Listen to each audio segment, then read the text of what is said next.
রাজধানীর পল্টন থানার একটি মামলায় এবার গ্রেফতার হলেন জাতীয় সংসদের সাবেক ডেপুটি স্পিকার শামসুল হক টুকু।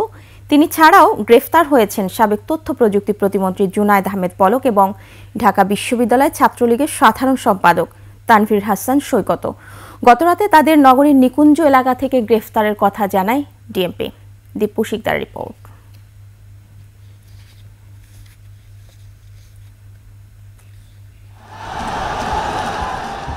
গেল 5 আগস্ট ছাত্র জনতার অভ্যুত্থানে পতন হয় আওয়ামী লীগ সরকারের।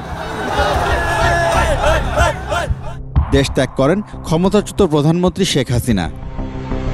এরপর সবার নজর ছিল আওয়ামী লীগ সরকারের কিচেন ক্যাবিনেটের দিকে।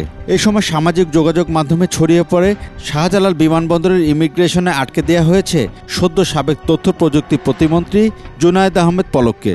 একমাত্র ওয়ালটন এসি দিচ্ছে 1 বছরের রিপ্লেসমেন্ট গ্যারান্টি। একই পরিণতি ঢাকা বিশ্ববিদ্যালয় ছাত্রলীগের সাধারণ সম্পাদক তানভীর হাসান সৈকতেরও।